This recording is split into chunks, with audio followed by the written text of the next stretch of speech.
পর্ব ২ জীবন্ত মাংসের ঘর। টর্চের আলো দরজার ফাঁক দিয়ে ঘরের ভেতরে পড়ল, আর সবাই একসঙ্গে চিৎকার করে পিছু হটল।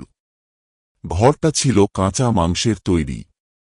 দেয়ালের প্রতিটা অংশ লালচে, আর্দ্র, ধুকধুক করতে থাকা মাংসের মতন, যেন একটা জীবন্ত দেহের ভিতরে দাঁড়িয়ে আছে ওরা। ছাদের দিকে তাকাতেই দেখে নড়তে থাকা শিরা। মিলি থরথর করে কাঁপতে কাঁপতে বলল, এটা কিভাবে সম্ভব?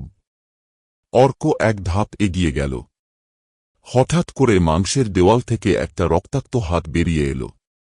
পালাও! ইমরান চিৎকার করল, কিন্তু দরজাটা নিজের থেকেই ভীষণ শব্দে বন্ধ হয়ে গেল।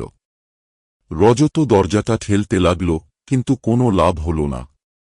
আমরা আটকে গেছি, দীপ ফিসফিস করে বলল, চোখ ভয়ে উল্টে যেতে যেতে।